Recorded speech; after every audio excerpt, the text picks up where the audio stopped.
Welcome to commerce classes. ಇವತ್ತಿನ ಒಂದು ವಿಡಿಯೋದಲ್ಲಿ second PUC financial statement of A company ಈ ಒಂದು ಚಾಪ್ಟರಲ್ಲಿ ಕಂಪ್ಲೀಟ್ ಥಿಯರಿನ ನಾವು ಡಿಸ್ಕಸ್ ಮಾಡ್ತಾ ಇದ್ದೀವಿ. ಫಸ್ಟ್ ನಿಮಗೆ 1 ಮಾರ್ಕ್ಸ್ ಕ್ವಶನ್ ಆಗಿರ್ಬೋದು, ಹಾಗೆ MCQ questions, fill in the blanks question, ಹಾಗೆಯೇ 2 ಮಾರ್ಕ್ಸ್ ಕ್ವಶನ್ಸ್ ಎಲ್ಲದನ್ನು ಕೂಡ ನಾವು ಡಿಸ್ಕಸ್ ಮಾಡ್ತಾ ಹೋಗೋಣ. ಫಸ್ಟು 1 ಮಾರ್ಕ್ ಕ್ವಶನ್ಸ್ನ ನೋಡೋಣ. Give an example for current asset. Current ಅಸೆಟ್ಗೆ ಒಂದು ಎಕ್ಸಾಂಪಲನ್ನು ಕೇಳಿದ್ದಾರೆ. ನೀವು ಫೈನಾನ್ಷಿಯಲ್ ಸ್ಟೇಟ್ಮೆಂಟನ್ನು ಪ್ರಿಪೇರ್ ಮಾಡುವಾಗ ನಾವು ಬ್ಯಾಲೆನ್ಸ್ ಶೀಟ್ನ ಪ್ರಿಪೇರ್ ಮಾಡ್ತೀವಿ, ರೈಟ್? ಬ್ಯಾಲೆನ್ಸ್ ಶೀಟಲ್ಲಿ ನಿಮಗೆ ಅಸೆಟ್ಸ್ ಆ್ಯಂಡ್ ಲಯಬಿಲಿಟೀಸ್. ಸೊ ಅಸೆಟ್ಸಲ್ಲಿ ನಾವೇನು ಮಾಡ್ತೀವಿ, current assets and fixed asset ಅಂತ 2 ಟೈಪ್ಸ್ ಮಾಡ್ತೀವಿ. ಸೊ ಕರೆಂಟ್ ಅಸೆಟ್ಗೆ ಯಾವುದಾದ್ರೂ ಒಂದು ಎಕ್ಸಾಂಪಲ್ನ ಕೇಳಿದರೆ current investment, debtors, bills receivable, cash, ಈ ಯಾವುದಾದ್ರೂ ನೀವು ಒಂದು ಎಕ್ಸಾಂಪಲನ್ನು ಬರೆದ್ರೆ ಸಾಕು 1 ಮಾರ್ಕ್ಸಿಗೆ. Next give an example for non current asset. ನೀವು ನೋಡ್ಬೋದು, ಈಗ ಫಸ್ಟ್ ಕ್ವಶನ್ಗೂ ಸೆಕೆಂಡ್ ಕ್ವಶನ್ಗೂ ಏನು ಡಿಫ್ರೆನ್ಸ್ ಕಾಣಿಸ್ತಾ ಇದೆ. ಫಸ್ಟ್ ಕ್ವಶನಲ್ಲಿ ಏನು ಕೇಳಿದ್ದಾರೆ, ಕರೆಂಟ್ ಅಸೆಟ್ಗೆ ಎಕ್ಸಾಂಪಲ್ ಕೇಳಿದ್ದಾರೆ. ಸೆಕೆಂಡ್ ಕ್ವಶನಲ್ಲಿ non current asset or fixed asset, ಯಾವುದು ಕರೆಂಟ್ ಅಸೆಟ್ ಅಲ್ಲ, ಫಿಕ್ಸ್ಡ್ ಅಸೆಟ್ಗೆ ಒಂದು ಎಕ್ಸಾಂಪಲನ್ನು ಕೇಳಿದ್ದಾರೆ. Plant and machinery, furniture, building, land, ನೀವು ಯಾವುದನ್ನಾದರೂ ಕೂಡ ಬರಿಬೋದು. Next one, give an example for current liability. ನಾವು ಯಾವ ರೀತಿ ಕರೆಂಟ್ ಅಸೆಟ್ಸ್ ಆ್ಯಂಡ್ ಕರೆಂಟ್ ಲಯಬಿಲಿಟಿನ ಕ್ಲಾಸಿಫೈ ಮಾಡಿದ್ವಿ, ಸೇಮ್ ಅದೇ ರೀತಿ ನಾವು ಲಯಬಿಲಿಟೀಸ್ ಕೂಡ current liability and non current liability ಅಂತ ನೋಡ್ತೀವಿ. ಫಸ್ಟು ಇಲ್ಲಿ current ಲಯಬಿಲಿಟಿಗೆ example creditors, bills payable, ಯಾವುದಾದ್ರೂ ಒಂದು ಎಕ್ಸಾಂಪಲನ್ನು ಬರಿಬೇಕು 1 ಮಾರ್ಕ್ಸಿಗೆ ಕೇಳಿದರೆ. ನೀವು ಈಸಿಯಾಗಿ ನೆನ್ಪಿಟ್ಕೊಬಿಡಿ, ಕರೆಂಟ್ ಅಸೆಟ್ಸ್ಗೆ ಡೆಟಾರ್ಸು, ಬಿಲ್ಸ್ ರಿಸಿವೆಬಲ್, ಕರೆಂಟ್ ಲಯಬಿಲಿಟಿಗೆ ಕ್ರೆಡಿಟಾರ್ಸು, ಬಿಲ್ಸ್ ಪೇಯಬಲ್. ಸೊ ನಿಮಗೆ ಈಸಿಯಾಗಿ ಫೈಂಡ್ ಔಟ್ ಮಾಡ್ಬೋದು. Next fixed asset are classified as a tangible asset and dash asset. Fixed ಅಸೆಟನ್ನು ನಾವು ಕ್ಲಾಸಿಫೈ ಮಾಡ್ತಾ ಇದ್ದೀವಿ. ಟ್ಯಾಂಜಿಬಲ್ ಅಸೆಟ್ ಮತ್ತು ಇನ್ನೊಂದು ಯಾವುದು ಅಂತ ಇಲ್ಲಿ ಡ್ಯಾಶ್ ಹಾಕಿದ್ದಾರೆ. So intangible asset. ಫಿಕ್ಸ್ಡ್ ಅಸೆಟ್ಸ್ನ 2 ಟೈಪ್ಸ್ ಮಾಡ್ತೀವಿ, tangible and intangible asset. Intangible ಅಸೆಟ್ಗೆ example goodwill. Next share capital appears under the head dash. Share capital ಯಾವ ಅಂಡರಲ್ಲಿ ಬರುತ್ತೆ ಬ್ಯಾಲೆನ್ಸ್ ಶೀಟಲ್ಲಿ, ಓಕೆ? ನಿಮಗೆ ಲಯಬಿಲಿಟಿ ಸೈಡಲ್ಲಿ ಶೇರ್ ಹೋಲ್ಡರ್ಸ್ ಫಂಡ್, ಆ ಶೇರ್ ಹೋಲ್ಡರ್ಸ್ ಫಂಡಲ್ಲಿ ನಾವು share capital, reserve and surplus ಅದೆಲ್ಲದನ್ನು ಕೂಡ ನಾವು ತಗೊಳ್ತೀವಿ. Next question, state any one type of financial statement. ಯಾವುದಾದ್ರೂ ಒಂದು ಟೈಪನ್ನು ಕೇಳಿದರೆ ಫೈನಾನ್ಷಿಯಲ್ ಸ್ಟೇಟ್ಮೆಂಟಲ್ಲಿ. Statement of profit and loss, statement of profit and loss ಒಂದು, ಇನ್ನೊಂದು ಬ್ಯಾಲೆನ್ಸ್ ಶೀಟ್. ಸೊ ಯಾವುದಾದ್ರೂ ಒಂದನ್ನು ಕೇಳಿದರೆ, ಸೊ ನಾನಿಲ್ಲಿ ಒಂದನ್ನು ನಿಮಗಿಲ್ಲಿ ಮೆನ್ಷನ್ ಮಾಡಿದ್ದೀನಿ, statement of profit and loss. Next question, name any one internal users of financial statement. Financial statement ಯಾವುದಾದ್ರು ಒಬ್ಬರಿಗೆ ಇಂಟರ್ನಲ್ ಯೂಸರ್ಸಿಗೆ ಯೂಸ್ ಆಗ್ತದೆ, ಯಾವುದಾದ್ರೂ ಒಂದು ನೇಮನ್ನು ಕೇಳಿದ್ದಾರೆ ಇಂಟರ್ನಲ್ ಯೂಸರಲ್ಲಿ. ಸೊ ಶೇರ್ ಹೋಲ್ಡರ್ಸ್, ಏನು ನಮ್ಮ ಒಂದು ಕಂಪನಿಯ ಶೇರ್ ಹೋಲ್ಡರ್ಸ್ ಇದ್ದಾರೆ ಅವರನ್ನು ನಾವು ಓನರ್ಸ್ ಅಂತಲೂ ಕೂಡ ಹೇಳ್ಬೋದು, ಈಕ್ವಿಟಿ ಶೇರ್ ಹೋಲ್ಡರ್ಸನ್ನು. ಸೊ ಅವರು ಇಂಟರ್ನಲ್ ಯೂಸರ್ಸ್ ಆಗ್ತಾರೆ. Next state any one type of reserve. ಯಾವುದಾದ್ರೂ ಒಂದು ಟೈಪನ್ನು ಕೇಳಿದ್ದಾರೆ ರಿಸರ್ವಲ್ಲಿ, general reserve and capital reserve, any one. Next financial statement include dash account and balance sheet. Financial statement ಯಾವ್ಯಾವುದನ್ನು ಇನ್ಕ್ಲೂಡ್ ಆಗಿದೆ, profit and loss account and balance sheet. So ಇಲ್ಲಿ already balance ಶೀಟನ್ನು ಕೊಟ್ಟಿದ್ದಾರೆ, statement of profit and loss account. Next capital reserve is shown under the head. Capital ರಿಸರ್ವನ್ನ ನಾವು ಎಲ್ಲಿ ತೋರಿಸ್ತೀವಿ, ಯಾವ ಅಂಡರಲ್ಲಿ ಬರುತ್ತೆ, ಶೇರ್ ಹೋಲ್ಡರ್ಸ್ ಫಂಡಲ್ಲಿ ನಾವು ಕ್ಯಾಪಿಟಲ್ ರಿಸರ್ವನ್ನು ತೋರಿಸ್ತೀವಿ. ನಿಮಗೆ ಇಲ್ಲಿ ಯಾವುದೇ ಒಂದು ಥಿಯರಿ ಕ್ವಶನ್ಸ್ 1 ಮಾರ್ಕ್ಸು ಮತ್ತು MCQ questions, fill in the blank, ಈ ಎಲ್ಲ ಕ್ವಶನ್ಸು ಕೂಡ ನಿಮಗೆ ಆ ಒಂದು ಚಾಪ್ಟರ್ನ ಸಬ್ಜೆಕ್ಟನ್ನು ತಿಳ್ಕೊಂಡ್ರೆ, ನೀವು ಅರ್ಥ ಮಾಡ್ಕೊಂಡಿದ್ದೀರಾ ಅಂದರೆ ಯಾವುದೇ ಕ್ವಶನನ್ನು ನೀವು ಆನ್ಸರ್ ಮಾಡ್ಬೋದು. 2 ಮಾರ್ಕ್ಸ್ ಕ್ವಶನ್ ಆದರೆ ನಿಮಗೆ ಲೆಂತಿ ಇರುತ್ತೆ, ಅದನ್ನು ಓದ್ಬಿಟ್ಟು ಬರಿಬೇಕಾಗುತ್ತೆ. ಬಟ್ ಈ ರೀತಿ ಕ್ವಶನ್ಸ್ ಎಲ್ಲ ಏನಾಗುತ್ತೆ, ನೀವೀಗ ಒಂದು ಪ್ರಾಬ್ಲಮ್ನ ಚೆನ್ನಾಗಿ ಅರ್ಥ ಮಾಡ್ಕೊಂಡಿದ್ದೀರಾ ಅಂದರೆ, ಈಗ ಫಾರ್ ಎಕ್ಸಾಂಪಲ್ ಇಲ್ಲಿ ನೋಡ್ಬೋದು ನೀವು ಕ್ಯಾಪಿಟಲ್ ರಿಸರ್ವ್ ಯಾವ ಅಂಡರಲ್ಲಿ ಬರುತ್ತೆ. ಸೊ ನೀವು ಬ್ಯಾಲೆನ್ಸ್ ಶೀಟು ನಿಮಗೆ ನೀಟಾಗಿ ಗೊತ್ತು, ಯಾವ್ಯಾವ ಅಂಡರಲ್ಲಿ ಯಾವ್ಯಾವೆಲ್ಲ ನಾವು ಮೆನ್ಷನ್ ಮಾಡ್ತೀವಿ ಅಂತ ತಿಳ್ಕೊಂಡಾಗ ಈಸಿಯಾಗಿ ಈ ರೀತಿ ಕ್ವಶನ್ಸನ್ನು ಆನ್ಸರ್ ಮಾಡ್ಬೋದು. Next income statement and dash are the financial statement. Income statement ಮತ್ತು ಇನ್ನೊಂದು ಯಾವುದು ಅಂತ ಕೇಳಿದ್ದಾರೆ ಫೈನಾನ್ಷಿಯಲ್ ಸ್ಟೇಟ್ಮೆಂಟಲ್ಲಿ, ಪೊಸಿಷನ್ ಸ್ಟೇಟ್ಮೆಂಟ್. ನಾವು ಬ್ಯಾಲೆನ್ಸ್ ಶೀಟಿಗೆ ಇನ್ನೊಂದು ಹೆಸರು position statement. Next income statement is prepared to ascertain dash. Income ಸ್ಟೇಟ್ಮೆಂಟ್ನ ಏನಕ್ಕೆ ನಾವು ಪ್ರಿಪೇರ್ ಮಾಡ್ತೀವಿ, ನಮಗೆ ಸರ್ಪ್ಲಸ್ ಅಂದರೆ ಪ್ರಾಫಿಟ್ ಆಗಿದೆಯೋ, ಡಿಫಿಷಿಯೇಟ್ ಅಂದರೆ ಲಾಸ್ ಆಗಿದೆಯೋ ಆ ಒಂದು ಎಂಟರ್ಪ್ರೈಸಸಲ್ಲಿ, surplus or deficit of enterprise ಅದನ್ನು ಫೈಂಡ್ ಔಟ್ ಮಾಡೋದಕ್ಕೋಸ್ಕರ ನಾವು ಇನ್ಕಮ್ ಸ್ಟೇಟ್ಮೆಂಟ್ನ ಪ್ರಿಪೇರ್ ಮಾಡ್ತೀವಿ. Okay, next question, state any one features of financial statement. Financial ಸ್ಟೇಟ್ಮೆಂಟ್ನ ಯಾವುದಾದ್ರೂ ಒಂದು ಲಕ್ಷಣ ಫೀಚರ್ನ ಕೇಳ್ತಿದ್ರೆ, ರೆಕಾರ್ಡೆಡ್ ಫ್ಯಾಕ್ಟ್ಸನ್ನು ಎಲ್ಲ ಏನು ಮಾಡಿರ್ತೀವಿ ನಾವು, ಒಂದಿಷ್ಟು ಇನ್ಫಾರ್ಮೇಷನ್ ಡಾಟಾನ ರೆಕಾರ್ಡ್ ಮಾಡಿರ್ತೀವಿ. Next question, write any one objectives of financial statement. Financial statement ಯಾವುದಾದ್ರೂ ಒಂದು objective to provide information about earning capacity of business. ಅಂದರೆ ನೀವು ಈ ರೀತಿ objectives, features, advantages, disadvantages just two ಪಾಯಿಂಟ್ಸನ್ನ ನೆನ್ಪಿಟ್ಕೊಳ್ಳಿ. ನಿಮಗೆ 2 ಮಾರ್ಕ್ಸಿಗೆ ಕೇಳಿದರೆ 2 ಮಾರ್ಕ್ಸ್ ಬರುತ್ತೆ, 1 ಮಾರ್ಕ್ಸಿಗೆ ಕೇಳಿದರೆ 1 ಮಾರ್ಕ್ಸ್ ನಿಮಗೆ ಬರುತ್ತೆ. ಸೊ ಏನು ಒಂದು main objective, information earning capacity ಎಷ್ಟಿದೆ ಆ ಫರ್ಮ್ದು ಅಂತ ಇನ್ಫಾರ್ಮೇಷನ್ನ ಕೊಡೋದು ಒಂದು ಮೇನ್ ಆಬ್ಜೆಕ್ಟಿವ್ ಆಗಿರುತ್ತೆ. ನೆಕ್ಸ್ಟ್ ಕ್ವಶನ್, ನಾವು MCQ ಕ್ವಶನ್ಸ್ನ ನೋಡ್ತಾ ಹೋಗೋಣ.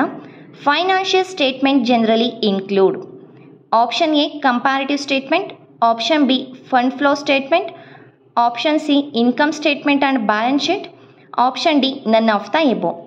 ಕಂಪ್ಯಾರಿಟಿವ್ ಸ್ಟೇಟ್ಮೆಂಟ್ ಮತ್ತು ಕಾಮನ್ ಸೈಜ್ ಸ್ಟೇಟ್ಮೆಂಟ್ ಇದೆಲ್ಲದೂ ಕೂಡ ನಾವು ಫೈನಾನ್ಷಿಯಲ್ ಸ್ಟೇಟ್ಮೆಂಟ್ ಅನಾಲಿಸಿಸಲ್ಲಿ ನೋಡ್ತೀವಿ.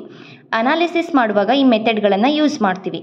But financial statement income statement ಮತ್ತು ಬ್ಯಾಲೆನ್ಸ್ ಶೀಟ್ ಏನು ಪೊಸಿಷನ್ ಸ್ಟೇಟ್ಮೆಂಟ್ ಇದೆ ಅದನ್ನು ಇನ್ಕ್ಲೂಡ್ ಆಗಿರುತ್ತೆ. Next question, which of the following is shown under the head fixed asset. Fixed ಅಸೆಟಲ್ಲಿ ಯಾವುದು ಬರುತ್ತೆ ಇದರಲ್ಲಿ ಅಂತ ಕೇಳಿದ್ದಾರೆ. Goodwill, building, patent and trademark, option D all of the above. Fixed asset ಏನಿದೆ tangible asset and intangible asset ಅಂತ ಮಾಡ್ತೀವಿ. Goodwill intangible asset ಆಗುತ್ತೆ, ಬಿಲ್ಡಿಂಗ್ ಟ್ಯಾಂಜಿಬಲ್ ಅಸೆಟ್ ಆಗುತ್ತೆ, ಪೇಟೆಂಟ್ ಆ್ಯಂಡ್ ಟ್ರೇಡ್ ಮಾರ್ಕ್ ನಿಮಗೆ intangible asset ಆಗುತ್ತೆ. ಈ ಎಲ್ಲದೂ ಕೂಡ ಫಿಕ್ಸ್ಡ್ ಅಸೆಟ್ ಅಂಡರಲ್ಲಿ ಬರುತ್ತೆ. Next current assets does not include. ಈ ಕೊಟ್ಟಿರೋ ಕೆಳಗಡೆ ಒಂದು 4 ಆಪ್ಷನ್ಸನ್ನು ಕೊಟ್ಟಿದ್ದಾರೆ. ಇದರಲ್ಲಿ ಯಾವುದು ಕರೆಂಟ್ ಅಸೆಟ್ ಅಲ್ಲ ಅಂತ ಕೇಳಿರೋದು. Short term investment, building, inventories, cash and cash equivalents. So ನಮಗೆ current asset and fixed asset ಅಂದಾಗ ನಮಗೆ ಗೊತ್ತು, ಈಸಿಯಾಗಿ ಐಡೆಂಟಿಫೈ ಮಾಡ್ಬೋದು ಅಲ್ವಾ. ಅಂದರೆ ನಮಗೆ ಈ ಉಳಿದಿರೋ 3 ಆಪ್ಷನ್ಸ್ ಗೊತ್ತಿಲ್ಲ ಅಂದ್ರೂ ಬಿಲ್ಡಿಂಗ್ ಏನು ನಮಗೆ ಫಿಕ್ಸ್ಡ್ ಅಸೆಟ್ ಅಂತ ಗೊತ್ತು. So option B fixed asset. Short term investment current asset ಆಗುತ್ತೆ, ಶಾರ್ಟ್ ಟರ್ಮ್ ಪೀರಿಯಡ್ಗಿದೆ. ಇನ್ವೆಂಟರೀಸ್ ಅಂದರೆ ಸ್ಟಾಕ್, ಇವತ್ತಿರುತ್ತೆ ನಾಳೆ ಹೋಗುತ್ತೆ ಮತ್ತು ನಾಡಿದ್ದು ಜಾಸ್ತಿ ಆಗ್ಬೋದು. So current asset. Cash and cash equivalent, ಏನೊಂದು ಡೇ ಟು ಡೇ ಆಕ್ಟಿವಿಟೀಸಲ್ಲಿ ನಾವು ಇದನ್ನು ಯೂಸ್ ಮಾಡ್ತಾ ಇರ್ತೀವಿ. Next question, current liabilities are to be paid within dash month. Current ಲಯಬಿಲಿಟೀಸ್ನ ನಾವು ಎಷ್ಟು ತಿಂಗಳೊಳಗಾಗಿ ಅಂದರೆ ಅದರ ಅವಧಿ ಏನು ಪೇಮೆಂಟ್ ಮಾಡೋದಕ್ಕೆ ಅಂತ ಕೇಳಿದ್ದಾರೆ. 12 ಮಂತ್ಸ್. 12 ಮಂತ್ ಒಳಗಾಗಿ ನಾವು ಕರೆಂಟ್ ಲಯಬಿಲಿಟೀಸ್ನ ಕ್ಲಿಯರ್ ಮಾಡಬೇಕಾಗುತ್ತೆ. ಇನ್ನು 12 ಮಂತಿಗಿಂತ ಜಾಸ್ತಿ ಆದರೆ ಅದು ಕರೆಂಟ್ ಲಯಬಿಲಿಟಿ ಆಗೋದಿಲ್ಲ, ನಾನ್ ಕರೆಂಟ್ ಲಯಬಿಲಿಟಿ ಆಗುತ್ತೆ. Next question, external users of financial statement does not include. ಇದರಲ್ಲಿ ಯಾವುದು ಎಕ್ಸ್ಟರ್ನಲ್ ಯೂಸರ್ ಅಲ್ಲ ಅಂತ ಕೇಳಿದ್ದಾರೆ. ನಾವಿಲ್ಲಿ ಡಸ್ ನಾಟ್ ಕೇಳಿದ್ದಾರೆ. ಸೊ ಕ್ವಶನನ್ನು ಕೇರ್ಫುಲ್ಲಾಗಿ ಓದಬೇಕಾಗತ್ತೆ. Option A bank, option B shareholders, option C creditors, option D government. Bank, creditors, government ಇವರೆಲ್ಲರೂ ಕೂಡ ಎಕ್ಸ್ಟರ್ನಲ್ ಯೂಸರ್ ಆಗ್ತಾರೆ.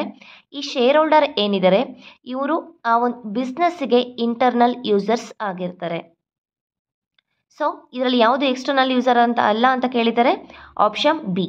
Next question, financial statement are prepared based on. Financial ಸ್ಟೇಟ್ಮೆಂಟನ್ನು ಯಾವುದನ್ನು ಬೇಸಾಗಿ ಇಟ್ಕೊಂಡು ನಾವು ಪ್ರಿಪೇರ್ ಮಾಡ್ತೀವಿ? Option A accounting posture, option B accounting convention, option C recorded facts, option D all of the above. ಈ ಎಲ್ಲ ಇನ್ಫಾರ್ಮೇಷನನ್ನು ನಾವು ಬೇಸಾಗಿ ಇಟ್ಕೊಂಡು ಫೈನಾನ್ಷಿಯಲ್ ಸ್ಟೇಟ್ಮೆಂಟನ್ನು ಪ್ರಿಪೇರ್ ಮಾಡ್ತೀವಿ. Next question, share capital is shown as. Option A authorised capital, option B subscribed capital, option C issued capital, option D all of the above. Share ಕ್ಯಾಪಿಟಲನ್ನು ಈ ಎಲ್ಲದರಲ್ಲೂ ಕೂಡ ನಾವು ಟೋಟಲ್ ಆಗಿ ತೋರಿಸ್ತೀವಿ. ಇಲ್ಲ ಆಥರೈಸ್ಡ್ ಕ್ಯಾಪಿಟಲ್ ಆಗಿರುತ್ತೆ, ಇಲ್ಲ ಸಬ್ಸ್ಕ್ರೈಬರ್ಡ್ ಕ್ಯಾಪಿಟಲ್ ಆಥರೈಸ್ಡ್ ಕ್ಯಾಪಿಟಲ್ ಆಗಿರುತ್ತೆ, ಇಲ್ಲ ಸಬ್ಸ್ಕ್ರೈಬರ್ಡ್ ಕ್ಯಾಪಿಟಲ್ ಆಗಿರುತ್ತೆ, ಹಾಗೂ ಇಶ್ಯೂಡ್ ಕ್ಯಾಪಿಟಲ್ ಕೂಡ ಸಮ್ವೇರ್ ಆಗಿರುತ್ತೆ. ನೆಕ್ಸ್ಟ್ ನಾವು 2 ಮಾರ್ಕ್ಸ್ ಕ್ವಶನ್ಸನ್ನು ನೋಡೋಣ.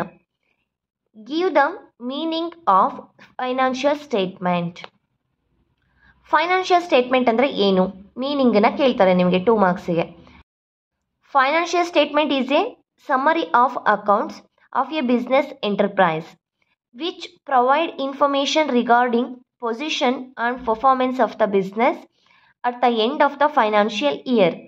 ಒಂದು ಫೈನಾನ್ಷಿಯಲ್ ಇಯರ್ ಎಂಡಿಂಗಲ್ಲಿ ಆ ಒಂದು ಬಿಸ್ನೆಸ್ಸಲ್ಲಿ ಫೈನಾನ್ಷಿಯಲ್ ಪೊಸಿಷನ್ ಹೇಗಿದೆ, ಪರ್ಫಾರ್ಮೆನ್ಸ್ ಹೇಗಿದೆ, ಅದನ್ನೆಲ್ಲದನ್ನು ಕೂಡ ಫೈಂಡ್ ಔಟ್ ಮಾಡೋದಕ್ಕೋಸ್ಕರ ನಾವು ಫೈನಾನ್ಷಿಯಲ್ ಸ್ಟೇಟ್ಮೆಂಟ್ನ ಪ್ರಿಪೇರ್ ಮಾಡ್ತೀವಿ. ಫೈನಾನ್ಷಿಯಲ್ ಸ್ಟೇಟ್ಮೆಂಟ್ ಅಂದರೆ ಇದು ಸಮ್ಮರಿ ಆಫ್ ಅಕೌಂಟ್ಸ್, ಒಂದು ಅಕೌಂಟ್ಸ್ನ ಸಮ್ಮರಿ ಆಗಿರುತ್ತೆ. Next question, mention 2 features of financial statement. Financial ಸ್ಟೇಟ್ಮೆಂಟ್ನ ಯಾವುದಾದ್ರೂ 2 ಫೀಚರ್ಸ್ ನೀವು 2 ಪಾಯಿಂಟ್ಸನ್ನು ನೆನ್ಪಿಟ್ಕೊಂಡ್ರೆ ನಿಮಗೆ 1 ಮಾರ್ಕ್ಸಿಗೂ ಕೂಡ ಹೆಲ್ಪ್ ಆಗುತ್ತೆ, 2 ಮಾರ್ಕ್ಸಿಗೆ ಕೇಳಿದರೆ 2 ಮಾರ್ಕ್ಸಿಗೂ ಕೂಡ ನಿಮಗೆ ಹೆಲ್ಪ್ ಆಗುತ್ತೆ. First one feature, there are prepared at the end of the year. ನಾವು ಯಾವಾಗಲೂ ಕೂಡ ಫೈನಾನ್ಷಿಯಲ್ ಸ್ಟೇಟ್ಮೆಂಟ್ನ at the end of the year ಎಂಡಿಂಗಲ್ಲಿ ಪ್ರಿಪೇರ್ ಮಾಡ್ತೀವಿ. ಇದು ಒಂದು ಫೀಚರ್ ಆಗಿರುತ್ತೆ. Next, there are prepared on the basis of recorded facts. Recorded ಫ್ಯಾಕ್ಟ್ಸನ್ನು ನಾವು ಬೇಸಾಗಿ ಇಟ್ಕೊಂಡು ಫೈನಾನ್ಷಿಯಲ್ ಸ್ಟೇಟ್ಮೆಂಟ್ನ ಪ್ರಿಪೇರ್ ಮಾಡ್ತೀವಿ. ಇದು ಕೂಡ ಒಂದು ಲಕ್ಷಣ ಆಗುತ್ತೆ. Next question, mention 2 types of financial statement. Financial ಸ್ಟೇಟ್ಮೆಂಟ್ನ ಟೈಪ್ಸ್ ಕೇಳಿದ್ದಾರೆ. First one income statement or profit and loss, and second one balance sheet ಅಥವಾ ಇದಕ್ಕೆ ನಾವು ಪೊಸಿಷನ್ ಸ್ಟೇಟ್ಮೆಂಟ್ ಅಂತ ಕೂಡ ಹೇಳ್ತೀವಿ. 1 ಕೇಳಿದರೆ ಇದರಲ್ಲಿ ಯಾವುದಾದ್ರೂ 1 ಬರೀಬೇಕು 1 ಮಾರ್ಕ್ಸಿಗೆ, 2 ಕೇಳಿದರೆ ಈ 2 ಪಾಯಿಂಟ್ಸನ್ನು ಕೂಡ ಬರೀಬೇಕು. Next question, mention 2 objectives of financial statement. Financial ಸ್ಟೇಟ್ಮೆಂಟ್ನ ಪ್ರಿಪೇರ್ ಮಾಡೋದಕ್ಕೆ ಮೇನ್ ಆಬ್ಜೆಕ್ಟಿವ್, ಉದ್ದೇಶ ಏನು? To provide information about earning capacity of business. ಆ ಒಂದು ಬಿಸ್ನೆಸ್ಸಲ್ಲಿ ಅರ್ನಿಂಗ್ ಕೆಪಾಸಿಟಿ ಎಷ್ಟಿದೆ ಅನ್ನೋದನ್ನು ನಾವು ಫೈಂಡ್ ಔಟ್ ಮಾಡಬೇಕು. ಅದಕ್ಕಾಗಿ ನಾವು ಫೈನಾನ್ಷಿಯಲ್ ಸ್ಟೇಟ್ಮೆಂಟ್ನ ಪ್ರಿಪೇರ್ ಮಾಡ್ತೀವಿ. ಇದು ಮೇನ್ ಆಬ್ಜೆಕ್ಟಿವ್ಸ್ ಆಗುತ್ತೆ. Next, to estimate the future growth of the business. ನಾವು ಫೈನಾನ್ಷಿಯಲ್ ಸ್ಟೇಟ್ಮೆಂಟ್ನ ಪ್ರಿಪೇರ್ ಮಾಡೋದ್ರಿಂದ ಅಟ್ ಪ್ರೆಸೆಂಟ್ ಯಾವ ರೀತಿ ಇದೆ, ನಮ್ಮ ಅರ್ನಿಂಗ್ ಕೆಪಾಸಿಟಿ ಯಾವ ರೀತಿ ಇದೆ, ಫೈನಾನ್ಷಿಯಲ್ ಪೊಸಿಷನ್ ಯಾವ ರೀತಿ ಇದೆ ಅಂತ ನಮಗೆ ಗೊತ್ತಾಗುತ್ತೆ. ಹಾಗಾಗಿ ನಾವು ಫ್ಯೂಚರಲ್ಲಿ ಯಾವುದಾದ್ರೂ ನಾವು ಬಿಸ್ನೆಸ್ನ ಗ್ರೌತ್ ಮಾಡಬೇಕು ಅಂತ ಇದ್ದರೆ ಯಾವ ರೀತಿ ಮಾಡಬೇಕು, ಏನು ಪ್ಲಾನಿಂಗ್ ಮಾಡಬೇಕು ಅನ್ನೋದ್ರ ಬಗ್ಗೆ ನಮಗೆ ಐಡಿಯಾ ಸಿಗುತ್ತೆ. ಹಾಗಾಗಿ ಇದು ಕೂಡ ಒಂದು ಆಬ್ಜೆಕ್ಟಿವ್ ಆಗಿರುತ್ತೆ. Next question, state any 2 benefits of financial statement. Financial ಸ್ಟೇಟ್ಮೆಂಟ್ನ ಬೆನಿಫಿಟ್ಸನ್ನು ಕೇಳಿದ್ದಾರೆ, ಅಂದರೆ ಅಡ್ವಾಂಟೇಜಸ್, ಇಂಪಾರ್ಟೆನ್ಸ್ ಏನು ಅಂತ. It helps to maintain the business records. Business ರೆಕಾರ್ಡನ್ನು ಮೇಂಟೈನ್ ಮಾಡೋದಕ್ಕೆ ಹೆಲ್ಪ್ ಮಾಡುತ್ತೆ.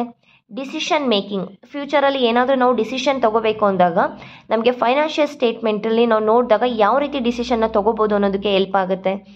Helps in taxation matter. ನಾವು ಟ್ಯಾಕ್ಸನ್ನು ಪೇ ಮಾಡೋಕ್ಕೆ ಬಂದಾಗ ನಮಗೆ ಒಂದು ಫೈನಾನ್ಷಿಯಲ್ ಪೊಸಿಷನ್ ಯಾವ ರೀತಿ ಇದೆ ಅಂತ ಗೊತ್ತಿಲ್ಲ, ನಮಗೆ ಒಂದು ಪ್ರಾಫಿಟ್ ಗೊತ್ತಿಲ್ಲ, ಇಲ್ಲ ಲಾಸ್ ಆಗಿದೆಯೋ ಅಂತ ಗೊತ್ತಿಲ್ಲ, ಟ್ಯಾಕ್ಸ್ ಪೇ ಮಾಡೋದಕ್ಕಾಗೋದಿಲ್ಲ ಅಲ್ಲ. ಸೊ ಹಾಗಾಗಿ ನಮಗೆ ಟ್ಯಾಕ್ಸನ್ನು ಪೇ ಮಾಡಬೇಕು ಅಂದರೂ ಕೂಡ ನಮಗೆ ಫೈನಾನ್ಷಿಯಲ್ ಸ್ಟೇಟ್ಮೆಂಟ್ ಬೇಕು. Next question, to show the company ability to repay its ಡೆಪ್ಟ್. ಒಂದು ನಾವೀಗ ರೀಪೇಮೆಂಟ್, ನಾವೀಗ ಪೇಮೆಂಟ್ ಮಾಡಬೇಕು, ಇಲ್ಲ ಯಾವುದೋ ಒಂದು ಸಾಲ ತೊಗೊಂಡಿರ್ತೀವಿ, ಆ ಸಾಲಕ್ಕೆ ನಾವು ಪೇಮೆಂಟ್ ಮಾಡಬೇಕಾಗತ್ತೆ. ಕಂಪನಿಗೆ ಎಬಿಲಿಟಿ ಇದೆಯೋ ಇಲ್ವೋ ಅಂತ ನಮಗೆ ತಿಳ್ಕೊಳ್ಳೋದಕ್ಕೋಸ್ಕರ ಫೈನಾನ್ಷಿಯಲ್ ಸ್ಟೇಟ್ಮೆಂಟ್ ಅವಶ್ಯಕತೆ ಇದೆ. ಇದಿಷ್ಟು ಕೂಡ ನಿಮಗೆ ಬೆನಿಫಿಟ್ಸ್ ಆಗುತ್ತೆ. ಯಾವುದಾದ್ರೂ 2 ಪಾಯಿಂಟ್ಸನ್ನು ನಿಮಗೆ ಈಸಿ ಇರೋದನ್ನು ನೆನ್ಪಿಟ್ಕೋಬೇಕು. Next question, state any 2 limitations of financial statement. Financial ಸ್ಟೇಟ್ಮೆಂಟ್ನ ಲಿಮಿಟೇಷನ್ಸನ್ನು ಕೇಳಿದ್ದಾರೆ, ಅಂದರೆ disadvantages, lack of qualitative information, assets may not realise. ಅಂದರೆ ಅಸೆಟ್ಸ್ ವ್ಯಾಲ್ಯೂ ಎಷ್ಟಿತ್ತು ನಾವು ಅದನ್ನೇ ತೊಗೊಳ್ತಾ ಇರ್ತೀವಿ, ರಿಯಲೈಸ್ ಆಗಿರೋದು. ಅಂದರೆ ಈಗ ನಾವು ಅದನ್ನು ರೀಸೇಲ್ ಆಗಿರ್ಬೋದು, ಇಲ್ಲ ಯಾವುದಾದ್ರೂ ಒಂದು ಡೆಮಾಲಿಷ್ ಆಗಿರುತ್ತೆ, ಇಲ್ಲ ಏನೋ ಒಂದು ಡ್ಯಾಮೇಜ್ ಆಗಿರುತ್ತೆ, ಇಲ್ಲ ಯಾವುದೋ ಪಾರ್ಟ್ನರ್ ತೊಗೊಂಡಾಗಿರೋಗಿರ್ಬೋದು, ಅದು ಯಾವುದನ್ನು ಕೂಡ ನಾವು ತೋರಿಸಿರೋದಿಲ್ಲ. ಹಾಗಾಗಿ ಇದು ಲ್ಯಾಕ್ ಆಫ್ ಇನ್ಫಾರ್ಮೇಷನ್ ಆಗಿರುತ್ತೆ. ಹಾಗೆ ಅಸೆಟ್ಸ್ ಮೇ ನಾಟ್ ರಿಯಲೈಸ್, ಇದರಿಂದ ನಮಗೆ ಕ್ಲಿಯರ್ ಆಗಿ ಪೊಸಿಷನ್ ಯಾವ ರೀತಿ ಇದೆ ಅಂತ ಗೊತ್ತಾಗೋದಿಲ್ಲ ಅಂತ ಒಂದೆರಡು ಲಿಮಿಟೇಷನ್. ಅಡ್ವಾಂಟೇಜಸ್ ಎಲ್ಲಿ ಇರುತ್ತೆ, ಡಿಸ್ಅಡ್ವಾಂಟೇಜಸ್ ಕೂಡ ಇದ್ದೇ ಇರುತ್ತೆ, ನಾವು ಫೈಂಡ್ ಔಟ್ ಮಾಡಬೇಕು. Next, mention any 2 items which are shown under the head of reserve and surplus. Reserve and ಸರ್ಪ್ಲಸಲ್ಲಿ ಯಾವುದಾದ್ರೂ ಒಂದೆರಡು ಐಟಮ್ನ ತೋರಿಸೋದನ್ನು ಎಂಟ್ರಿ ಮಾಡಿ ಅಂತ ಕೇಳಿದ್ದಾರೆ. ನೀವು ನೀಟಾಗಿ ಬ್ಯಾಲೆನ್ಸ್ ಶೀಟನ್ನು ನೋಡ್ಕೊಂಡ್ರಿ ಅಂತ ಹೇಳಿದರೆ ಅದರಲ್ಲೇ ನಿಮಗೆ ಎಷ್ಟೊಂದು ಕ್ವಶನ್ಸು ರೈಸ್ ಆಗುತ್ತೆ. Capital reserve, capital redemption reserve, capital reserve, capital redemption reserve, ಇದಿಷ್ಟು ನಿಮಗೆ financial statement of A company ಈ ಒಂದು ಚಾಪ್ಟರಲ್ಲಿ ಎಕ್ಸಾಮನ್ನು ನಾವು ನೋಡಿಕೊಂಡು ಯಾವ ರೀತಿ ನಿಮಗೆ MCQ ಕ್ವಶನ್ಸ್ ಆಗಿರ್ಬೋದು, fill in the blanks, 1 marks 2 marks ಎಲ್ಲ ಕ್ವಶನ್ಸ್ಗಳು ಕೂಡ ನಾವೀಗ ಡಿಸ್ಕಸ್ ಮಾಡಿದ್ದೀವಿ. ನೆಕ್ಸ್ಟ್ ವಿಡಿಯೋದಲ್ಲಿ ನೆಕ್ಸ್ಟ್ ಚಾಪ್ಟರ್ ಮೇಲೆ ಡಿಸ್ಕಸ್ ಮಾಡೋಣ. ಹಾಗೆಯೇ ಪ್ರಾಬ್ಲಮ್ಸ್ ಕೂಡ ನಾವು ಸಾಲ್ವ್ ಮಾಡ್ತಾ ಹೋಗೋಣ. Thank you. ನಿಮಗೆ ಸೆಕೆಂಡ್ PUCಯಲ್ಲಿ ಯಾವುದೇ ಒಂದು ಟಾಪಿಕ್ ಮೇಲೆ ಒಂದು ಪ್ರಾಬ್ಲಮ್ಸ್ ಬೇಕು ಅಂತ ಹೇಳಿದರೆ ನಿಮಗೆ ನಮ್ಮ ಚಾನಲಲ್ಲೇ ಸೆಕೆಂಡ್ PU ಪ್ಲೇ ಲಿಸ್ಟ್ ಅಂತ ಸಪ್ರೇಟಾಗಿ ಪ್ಲೇ ಲಿಸ್ಟ್ ಇದೆ. ಪ್ಲೇ ಲಿಸ್ಟಿಗೆ ಹೋಗಿ ನೀವಲ್ಲಿ ಹುಡುಕಬೇಕು. Play list second PUC accountancy ಅಂತಲೇ ಒಂದು ಪ್ಲೇ ಲಿಸ್ಟ್ ಇದೆ. ಅದರಲ್ಲಿ ಎಲ್ಲ ಟಾಪಿಕ್ ಮೇಲೂ ಕೂಡ ನಿಮಗೆ ಕ್ಲಾಸಸ್ ಸಿಗ್ತಾ ಹೋಗುತ್ತೆ. Thank you.